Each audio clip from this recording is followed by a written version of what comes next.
All right. Hello, everyone, and welcome to our event here tonight.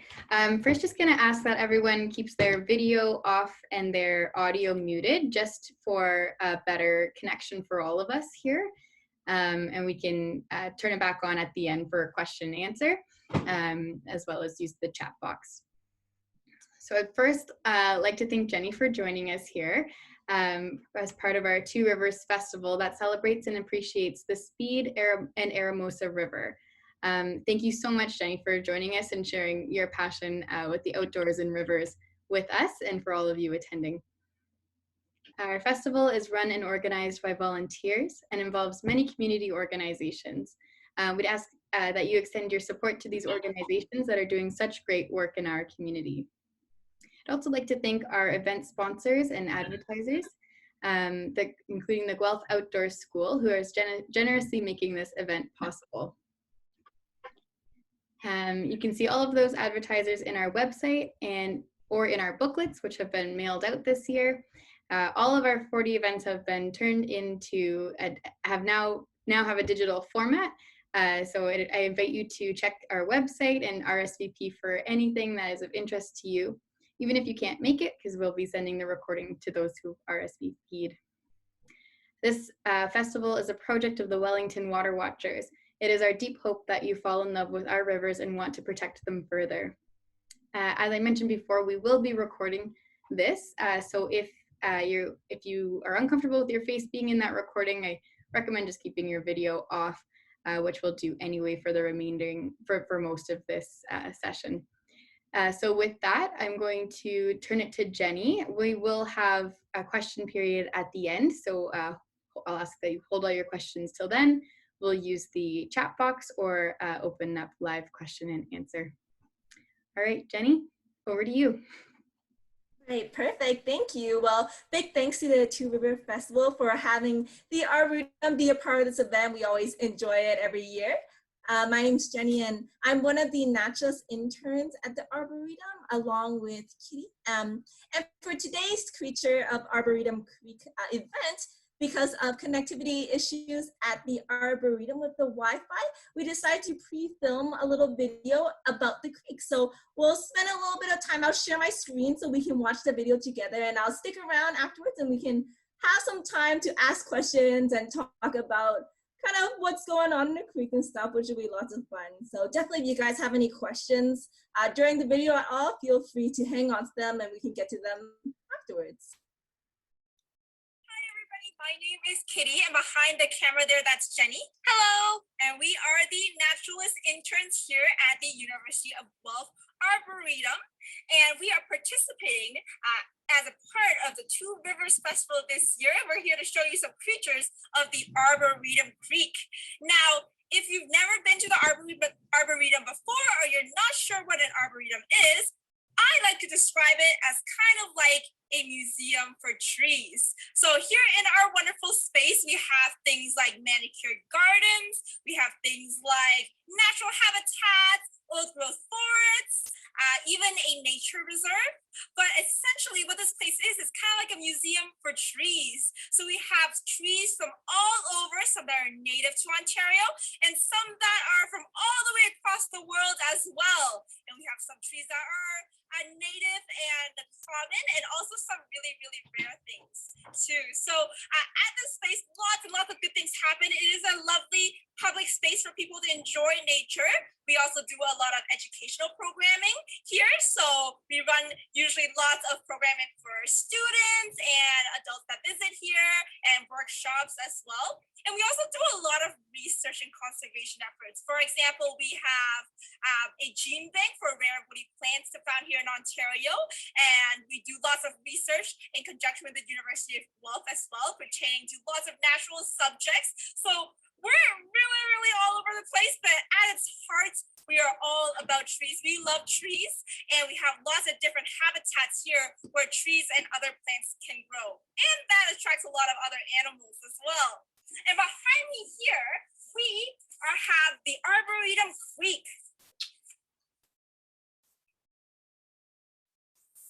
So that is the special habitat that we are going to explore for today's event for the 2Rivers Festival. Arboretum Creek is a tributary, which means that it is a small stream that runs to Eramosa River. It contributes to Eramosa River. And this water ecosystem and a lot of other aquatic ecosystems are really, really important to our world. They do lots and lots of roles for us. For example, they support a whole community of different plants and animals. Some animals, like fish, might spend their entire life underwater.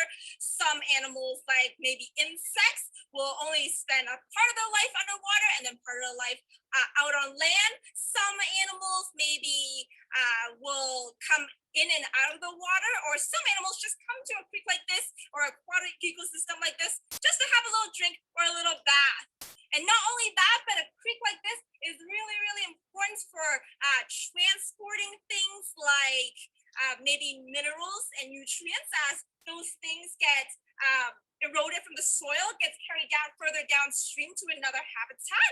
It can even be really, really good for things like seed dispersal.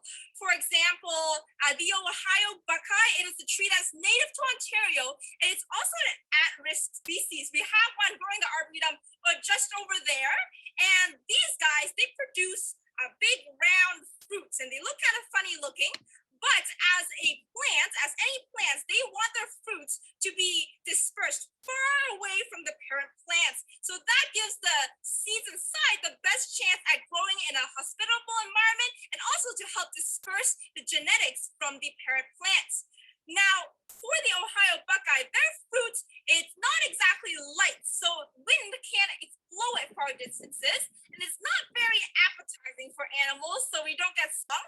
But what happens is they're buoyant, and they'll roll and roll and roll, and the idea is that this fruit will roll until it hits the stream, maybe just like this, and the water, it's going to keep this buoyant fruits afloat and carry it downstream until it hits somewhere further downstream that's hospitable for it, and then it's going to germinate and grow into a whole new plant. So streams like this can be very, very important for seed dispersal as well, lots of different things. And when we are looking at aquatic ecosystems, they can also be really, really important sources of fresh water. And in some cases, it's going to help filter and clean fresh water as well. For example, if we get a freshwater source that has pollutants in it, maybe things like sediments or nitrogenous compounds or any sorts of things, and it passes through a aquatic ecosystem like maybe a wetland, that's really, really important for helping filter out those pollutants and help the water that's going to be escaping out of that wetland to be nice and clean for all the plants and animals in our world to enjoy. So lots and lots of aquatic ecosystems are really, really important. And when we want to keep these ecosystems healthy, we can kind of gauge the health of these ecosystems by looking at something called bioindicators. So these are species, it could be animals or plants, that are very, very sensitive to things like pollutants. So that means if an ecosystem like this gets contaminated with pollutants, what happens is those species might change their behavior, they might look different, or they might not even be able to survive at all. So by looking at the presence of these species in the water, we can kind of gauge how healthy that ecosystem is, which is really, really important. Now, that's exactly what we're going to do today. We're here at Arboretum Creek to kind of take a look at some of the different plants and animals that live in and around this area. And I think a really, really awesome place to start will be right over there.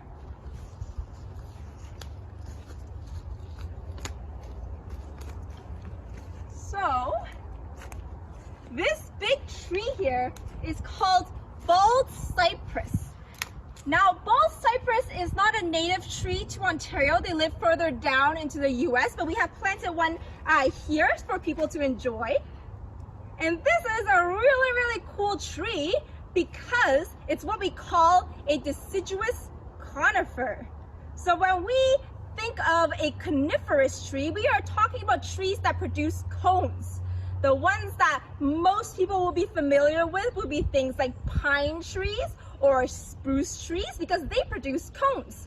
And those trees, they also have nice long needles and they keep their needles all year long. So that that means that some people sometimes call them evergreen trees as well, because they stay green all year long. When we are talking about deciduous trees, we are talking about trees that lose their leaves in the winter time. So they don't keep their leaves all year long like pine trees or spruce trees. And usually we can think of deciduous trees like maybe a maple tree or an oak tree. And those trees, they lose their leaves in the winter, but their leaves are really big and wide and flat. And that happens because it can help catch the sunlight in the summer. And in the winter time, where those big flat leaves can hurt the tree by accumulating lots of weight from snow, then they drop those leaves in the fall to prevent that. So those are called deciduous trees. Now, for a tree like the bald cypress, they don't have big, flat, broad leaves like maple trees or oak trees, but you can see some of the leaves coming in there. Look how cute. I love baby leaves. Very, very cute. So you'll notice they have needle-like leaves, kind of like spruce trees and pine trees. But the special thing about this tree is the bald cypress, despite it producing cones like those trees and having needles like those trees, they actually lose their leaves in the fall, just like a maple tree or an oak tree. So that's why we call this tree a deciduous conifer. It lost its leaves in the fall last year, and all through the winter its branches were bare. But they're just starting to grow those leaves out again this spring, which is very, very cute. They're very, very soft as well. Lovely, lovely to see. Yeah, you can, if you ever see a bald cypress tree, if you go look at the ground below it, you can always see like all these dropped needles below as well. So those are all the dropped needles from last fall or the falls before that. But another really, really unique thing about this tree is that they have knees. All this funky stuff over here. So this is a tree that grows in a lot of swampy habitats down south in the wild. They don't mind being in an area that's kind of more flooded, and they're really, really recognizable because they produce all these big lumpy knees. Now, these knees look really funky. They actually grow up from the roots underground, and we're not really sure why they're there. There are a lot of different theories as to why bald cypress produces knees like this. One of the theories may be that it may help the tree to maybe absorb oxygen from a low oxygen environment like a big flooded swampy area. Except in some studies, they actually removed the knees of some bulb cypresses, and those trees actually seem to do just fine. So we're not really sure if that's the correct theory. Another theory would be maybe it helps to anchor the tree in a environment that's maybe not as stable because it's very, very wet. So you can even see on this tree, all the knees are on the left-hand side, closer to where the water is on Arboretum Creek. And on the right side, there's not quite as many knees, so that could be maybe why. So maybe it'll help anchor the tree to keep it stable. But we're not 100% sure why this tree produces these funny looking knees. Although it does look really cool, I think they are awesome. Now, for Arboretum Creek, we do have some plants that we don't particularly want here as well. You can see all in the middle of the creek here, we have these little green plants, and they are watercress, and they're actually an invasive species. So these were actually originally brought to North America by European settlers. They're from Europe, and they were brought here as a cultivar to cultivate edible plants. But unfortunately, they grew out of control. They're very, very invasive, and they have invaded habitats like this. And invasive species like this can be very harmful to aquatic habitats because they could push out native species and alter the ecosystem. So that's not something that we particularly want, and that's why we always got to be careful about what we're introducing to the environment. For sure, but you know what? There are other plants around here that we can have a look at as we're exploring the flora and fauna of Arboretum Creek. So why don't we have a look on the other side of the bridge as well? Yeah, so maybe I'll pass it over to Jenny to talk to you guys about that. Hi, yeah, why don't we have a quick peek over the other side of the bridge to see what other plants we might find in this habitat.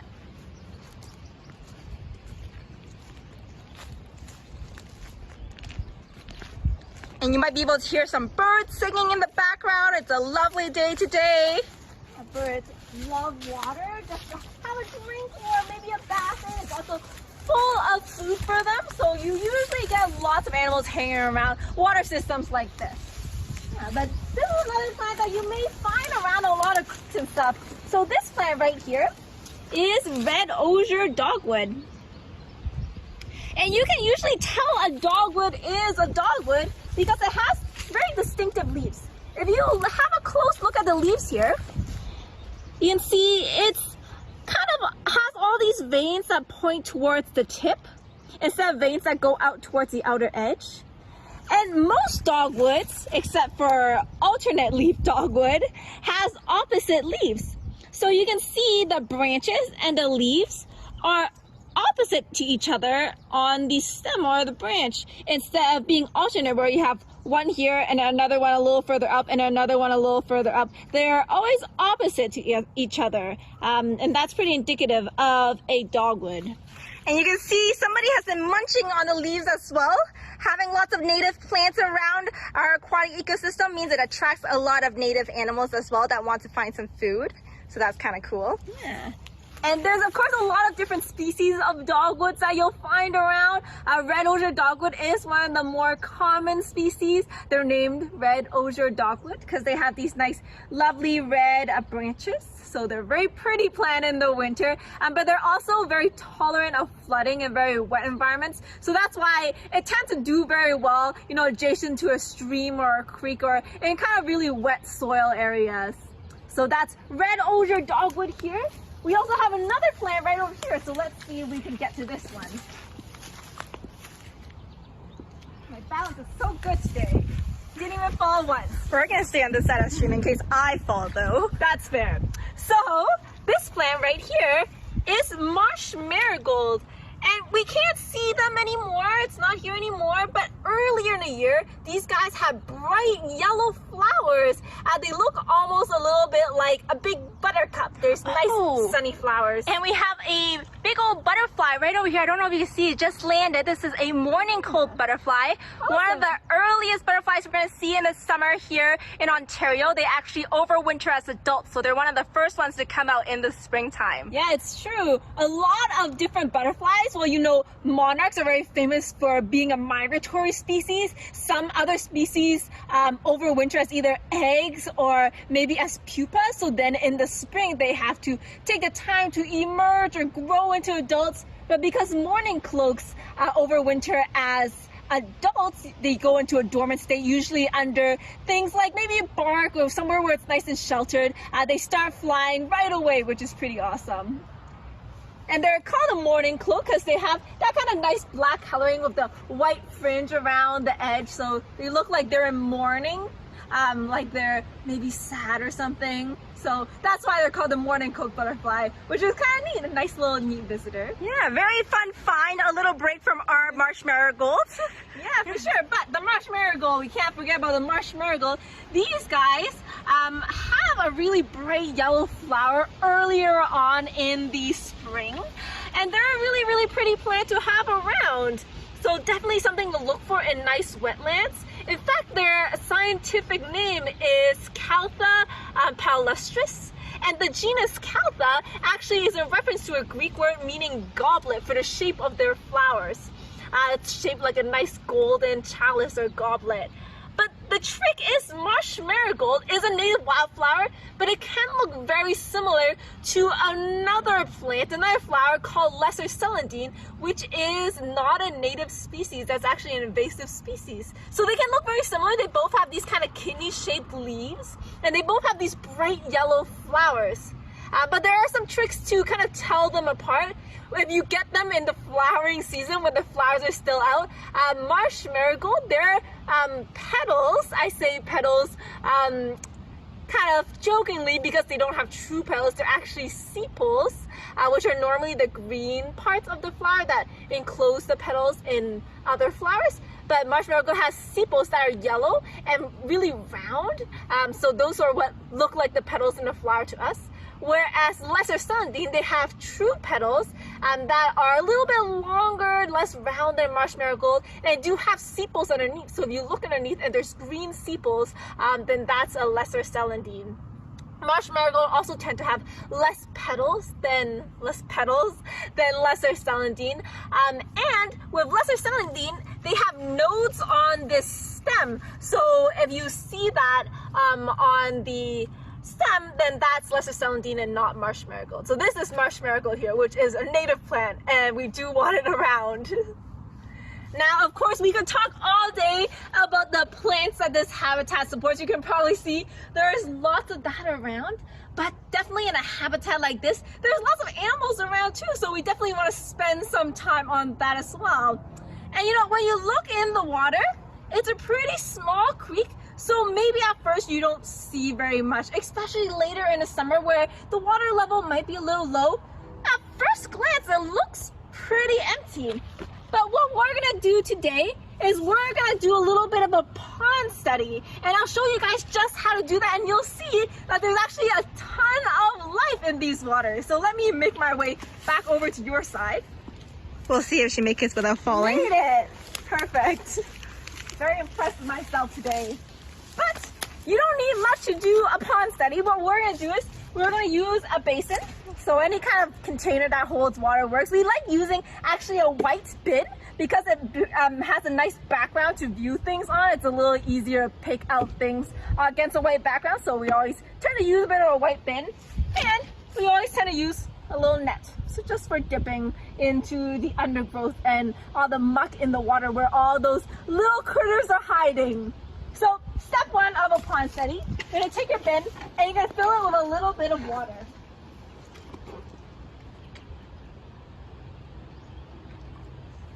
So now you have a little bit of water.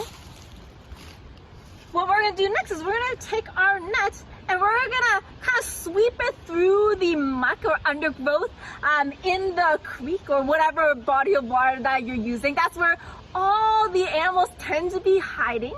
And the trick of this is you don't want to scoop up mud with it because mud's gonna kind of cloud the water in your bin, make it really hard to see. So we tend to, what we do is we scoop as much as we can, and then we rinse off whatever's in our net in the water a little bit, try and get rid of the mud. So let's do that now. I'm scooping. And it's really great to get all the debris at the bottom of the water because that's where a lot of the critters are hiding. So now that I've given everything a good scoop at the bottom, I like to just rinse off a little bit in the water so I don't get that much mud in my scoop. And you could just do that by wiggling the nets back and forth in the water to help rinse off the mud. And then I just kind of dump it in my bin. And don't be afraid to get your hands in there to sift through things and look at what's around. Yeah, so usually at first glance it looks like there's not much around, but if you do this a couple times, you'll start to see that there's tons of tiny little critters and invertebrates in your bin, and then you can kind of figure out and have a little bit of a scavenger hunt to see what's what. So that's kind of neat. Yeah, already in one scoop I see little things swimming around, even a snail, and I think a wasp that's actually not supposed to be in there. So we'll help that guy out. We'll get him out of there. There you go, buddy. Just dry off a little bit. I do not think he meant to be in there. All right. So to save you guys the time of watching us scooping and scooping over and over again to find all that good stuff in there, we've actually done some scooping prior to this to find some of the amazing critters that live in this water. So maybe I'll pass it over to Jenny so I can show you a little bit more of those critters. Yeah, so we have a pre-scoop bin for you guys. We already got all the good stuff for you guys. Now for pond study as well, I really like using our Arboretum Biodiversity sheets. Yeah, it's really neat. It has a lot of the common things you might find in a pond or a creek, and they're labeled pictures, so it's easy to kind of figure out what you have. Yeah, so University of Guelph Arboretum, we make these biodiversity biodiversity sheets on all sorts of different topics. Right now using pond life in your neighborhood. We have ones on birds and insects and mushrooms and sky and all sorts of different subjects. So if you are interested in these, you can find them on our website and order them there. But for today, we're using pond life in your neighborhood to kind of help me identify what I'm looking at. And so why don't we come over onto our pre-scoop bin and we'll kind of take a look at what's there.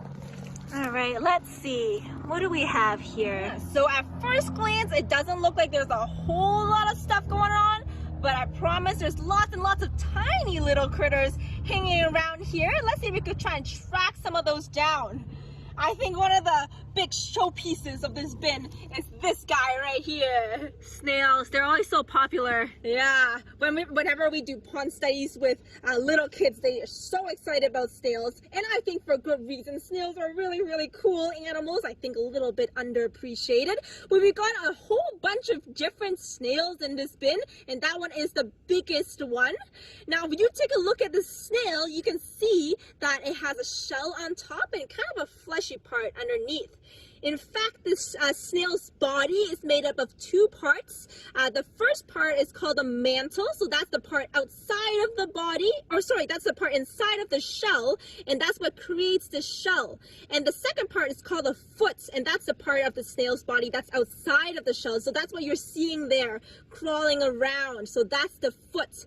And the foot has a muscle that, you know, kind of makes wave-like motions to help the snail move across different surfaces. Now, of course, for a snail like this, they don't really have a mouth like us to chew, and they don't have mouth parts like insects to eat their food. They actually use a really special way for eating that's different altogether. So they actually have what we call a radula, which is kind of like a little conveyor belt inside of their jaw. It has lots and lots of rows of really tiny teeth, and they'll use that to scrape food up and bring it to the back of their jaw to eat. So that's actually how they eat. And aquatic snails like this, they are usually herbivores, so they'll eat a lot of organic matter in the water, a lot of times things like algae, but it's a really cool adaptation to have, so they could eat all those things in the water without mouth parts that a lot of other animals have.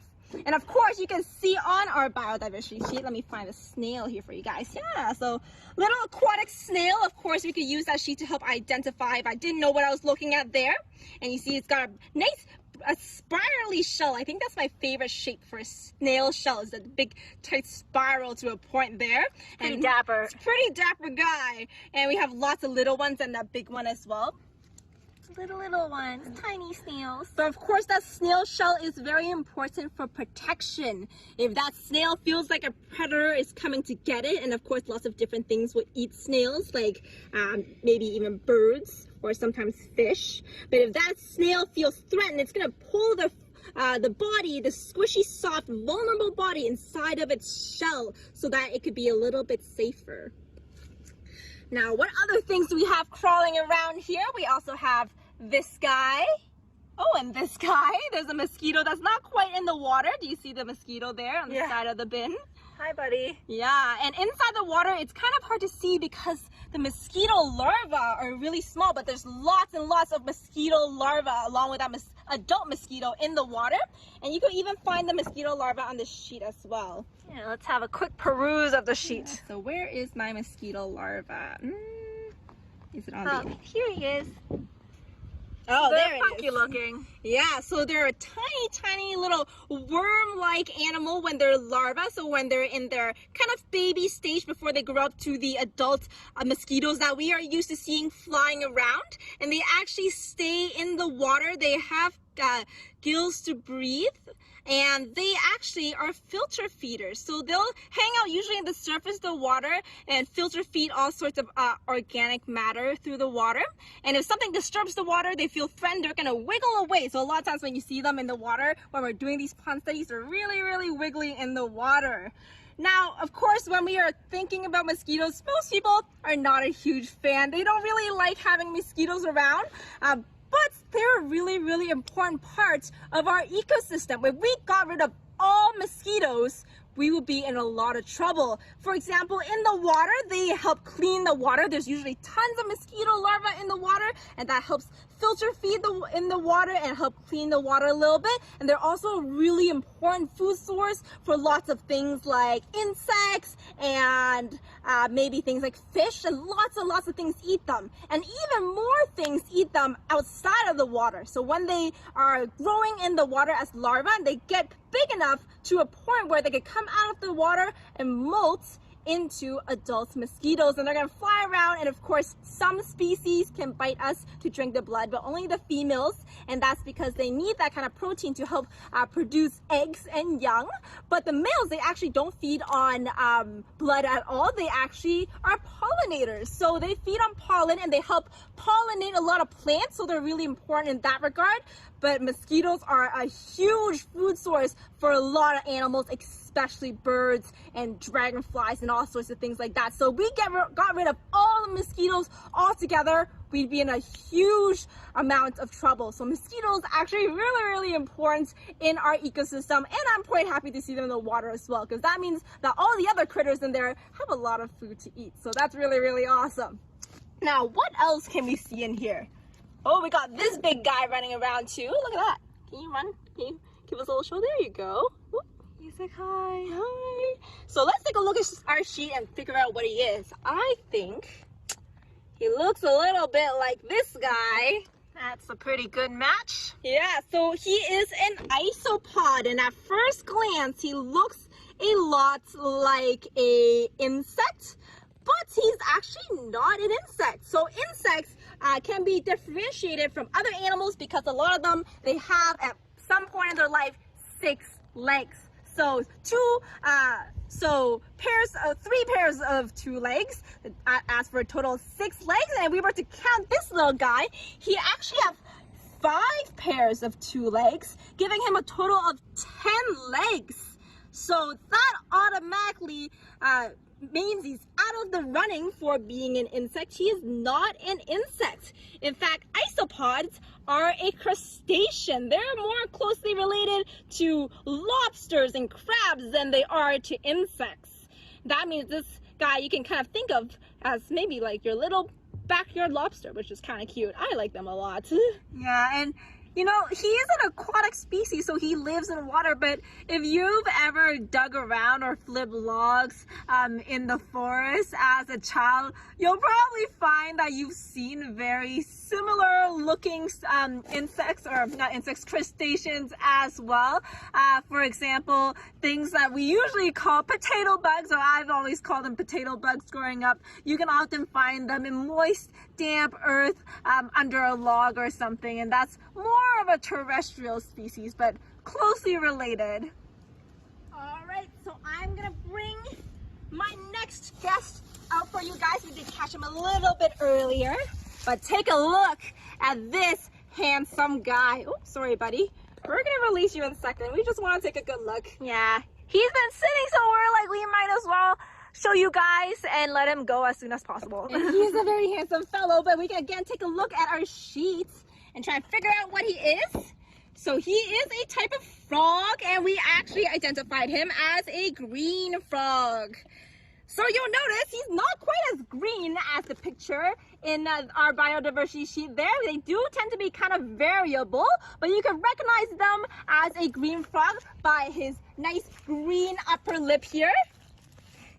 And he's got a bit of a fold or a line going down his back on both sides. And he's got kind of big tympanum, which is a circle-like thing right behind his eye. It acts kind of like their ear. But a frog like this is a really cool critter to have around in our creek because they are a really good bioindicator. So these guys, they have very thin skin, and their blood vessels are really close to their skin as well, really close to the surface of the skin. That means they can actually take in air and water through their skin. This makes them extra sensitive to things like pollution in the water, because anything that are in the water that are pollutants, like maybe chemicals or from our fertilizer, nitrogenous waste or anything like that in the water that's not supposed to be there, they take that in through their skin and they're really, really affected by it. So they are a really, really good bioindicator. If you have lots of frogs around, it means your stream or creek is really good and healthy and the water is nice and clean in order for them to survive. But if there are lots of pollutants in the water, they may not be able to survive in the habitat and you wouldn't find a whole lot of frogs around. So seeing this guy is really, really good. And another thing I should mention is that snails are also a fantastic bioindicator. Where did our snail friend go? They move surprisingly fast. He's right there in the corner. But they're also really, really sensitive to the quality of water as well. They can be really sensitive to things like pH and the alkalinity of the water as well. And that can change with things like climate change, for example. As the water gets warmer, then sometimes the water can become more acidic, and that means that snails might not be able to survive in an environment like that. So seeing snails, we actually have a lot of snails in here, a lot of them tiny though. So seeing snails like this is a really, really good sign that our Arboretum Creek is nice and healthy. All right, buddy, we're gonna put you aside. We'll release you in a little bit. Yeah, but why don't we have another look at our bin? Because I don't think we're done exploring this bin. There's lots of critters in here. And you know what? Probably one thing that stands out pretty easily is this big guy right here. So he's not actually on our sheet, but he was a cool find today. He is a Fly Larva. So Fly Larva, I can see if I can scoop him up for a closer look. Hey buddy, here we go.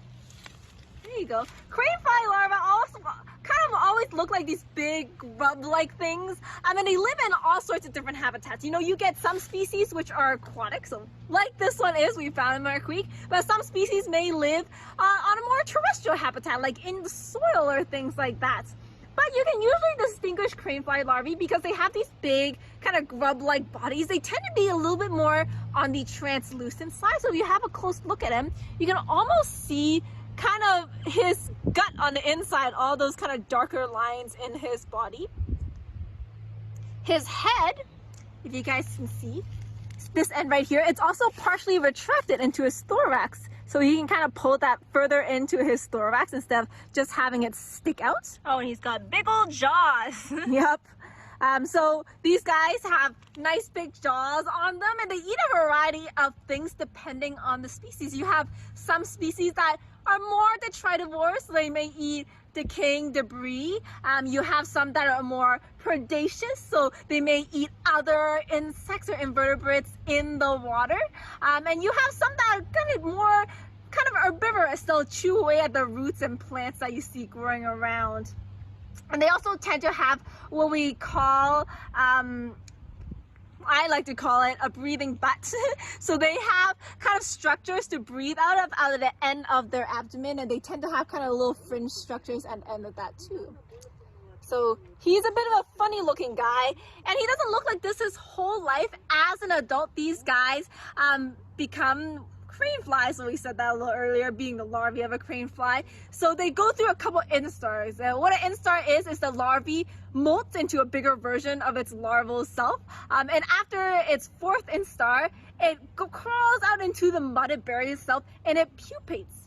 And after it pupates, it emerges as an adult. And a crane fly, it kind of looks like a big, skinny, long-legged mosquito. If you've ever seen those guys around, that's a crane fly, and they're very, very pretty. I think they're a cool looking fly. And some people don't like them, the adult crane flies, because they look like mosquitoes, but they actually don't bite humans at all. So they just fly around. I believe they're pollinators. They fly around and eat pollen from flowers. But speaking of a big jawed invertebrate in here, I see a couple other things. Oh, there's a big guy over here. Yeah, so this guy, if you see him over here. So let me see if I can scoop him up for a closer look. He's saying, no, don't scoop me. We're gonna scoop you, buddy. We're just gonna have a closer look, don't worry. Okay. So I don't know if you guys can see him well there. Well, we could probably match him with something on our biodiversity sheet as well. Let's see. Is it on this side? Do we see anything that matches? I think maybe on the other side. Here. so that's a pretty good match. Yeah, so water tiger. So these guys are water tigers. And what a water tiger is, it's basically the larval form of a predaceous diving beetle. And they look nothing like their adult form, as is the case with a lot of insects. But if I put him back out here, you might be able to get a better look at the shape of his body. He has this kind of crescent-shaped body with kind of little hair-like structures at the end, but a big flat head, and their head has big jaws attached to it. So these guys are called water tigers because they're such voracious hunters. They're amazing hunters, and they have these big pinchers. What they do is when they're hunting, they'll kind of hang on to maybe a piece of grass or plant root in the undergrowth, and they'll kind of wait until something comes swimming by, maybe another invertebrate. They've also been known to take things bigger than them, something as big as maybe a tadpole. If the right prey item comes swimming by, they're gonna kind of swoop out from wherever they're hanging out waiting, and they're gonna grab their prey and bite down with those big pinchers, and then they've got themselves a delicious meal. So they're amazing hunters, which is why they're called water tigers. As an adult, even to predaceous diving beetle, they're also amazing hunters. And as an adult, they'll actually have hollow mandibles that they can actually inject prey with digestive juices to start digesting them before they've eaten, kind of chewed them up, which is kind of neat. That's kind of how they eat as adults. And that's a few of the things we'll see here in the pond. Definitely if you do a pond study here, if you're ever out and about and having a fun time exploring nature, you definitely will be able to see lots of other things as well. That's not the end of it, but I do actually have another kind of friend that we pre-caught as we were doing our pre-video pond study to find these guys, and I don't want to leave him out waiting for too long, so why don't I actually get our other last guest for you guys out to meet. Yeah, well, maybe just look at the critters here while we wait for her to get our last guest, but be careful, our last guest is very close to the opening of the net. So we can see still lots of critters moving around.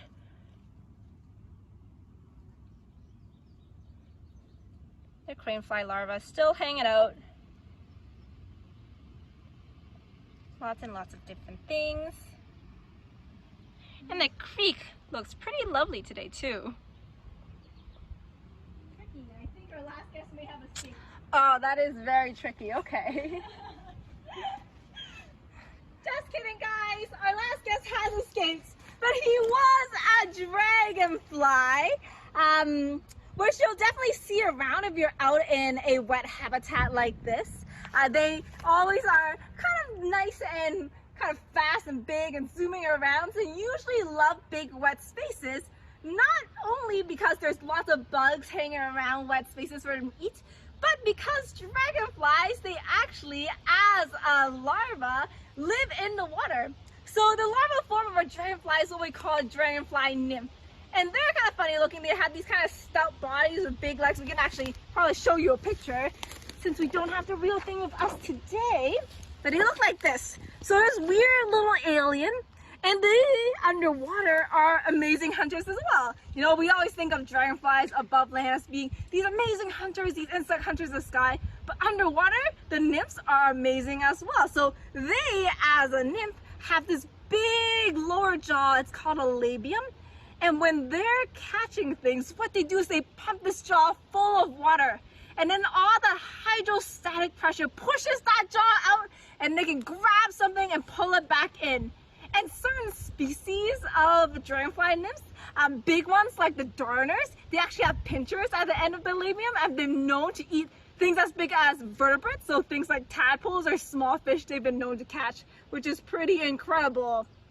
And as adults, you know, we always think of them because they're so elegant, such amazing flyers zipping through the air. But as a nymph, they're pretty good at swimming too, though it's a little less elegant. See, dragonfly nymphs have very, let's say, multifunctional butts. So they breathe underwater with gills that are in their rectum.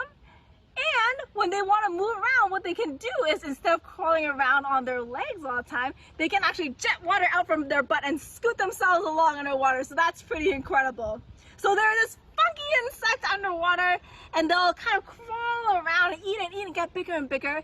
And finally, when they're big enough, ready to become adult, they'll kind of crawl out of the water, hang onto a nice stick or a branch, and bust out of their old skin and become that nice, long, skinny, elegant dragonfly that you see usually zipping around. And definitely if you visit a habitat like this, you can almost always see them around, which is pretty awesome.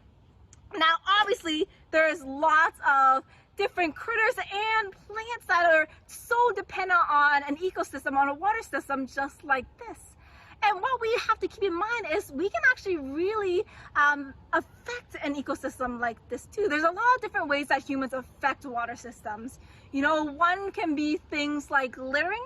You know, if we have maybe a candy wrapper or something that we maybe absentmindedly toss into a river, that can travel really far downstream, and a lot of different animals can end up eating it, which is no good. We can also affect things with chemicals, right? So if we overuse things like pesticides or fertilizers, the runoff can go into the water and really affect a lot of those really sensitive creatures in there, and also the plants around it too. Things like climate change is a big problem as well, you know.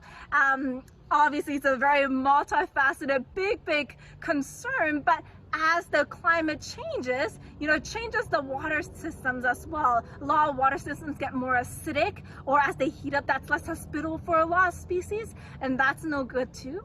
But there's a positive to this too. Not only can we affect water systems and habitats like this negatively, but we can also affect them in a pretty positive way too. There's a lot of things that we can do right at home that can do a lot of good. So small things like reducing your water usage. You know, maybe take shorter showers, or close that tap when you're brushing your teeth when you don't need the water right away.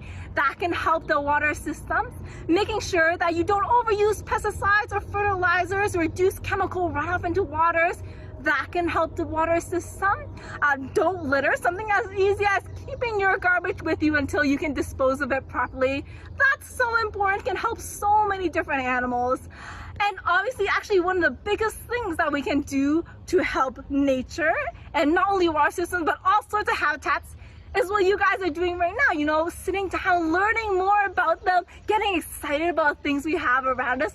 That's so important, I think, because the more that we know about the nature around us, and the more that we're excited and like the nature around us, the better off we are. The more people we have that want to protect this kind of habitat. And I think that's so important. So thank you guys definitely so much for joining us today on our little pond study and exploration of Arboretum Creek.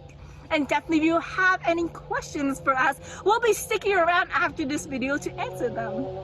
Yeah, all right, so this is Arboretum Creek. Thanks so much for hanging out with us. And remember, if you have any questions, feel free to ask. Yeah, and definitely thank you to the 2Rivers Festival as well for hosting this event. Yeah, bye.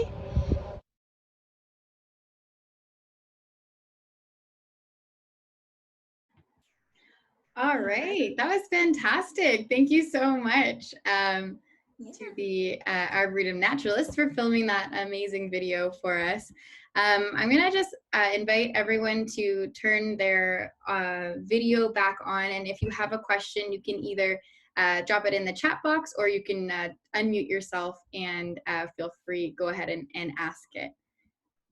Yeah, thank you so much, everybody, for bearing with the technical difficulties in the beginning.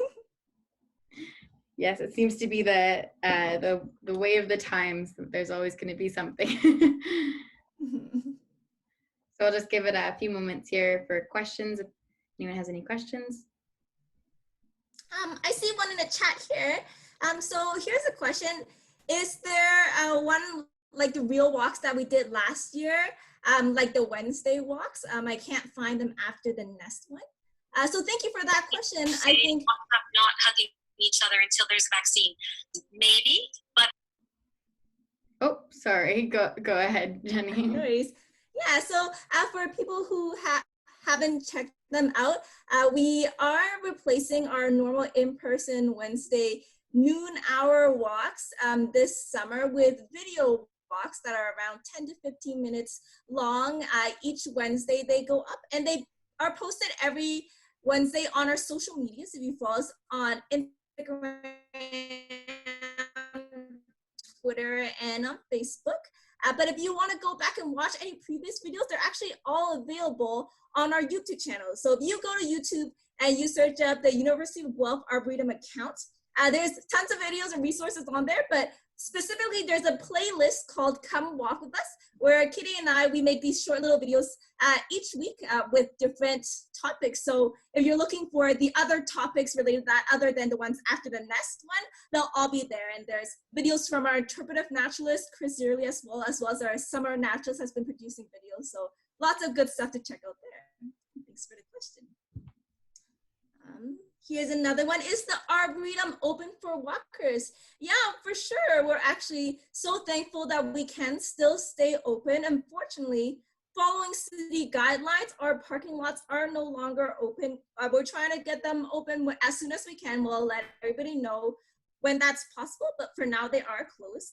Though we have blockades up on the service road a little further up, so people have been parking in the first parts of the service roads or parking close by the university. Their parking lots are still open, and just making a short little trek over. And all the trails and stuff are open for walk-through access only. So a lot of spaces where you can't kind of keep going through, like our Japanese gardens, we have blocked off just to prevent any big buildups of people. But definitely all the other trails are open up for walk-through as long as people are keeping social distances.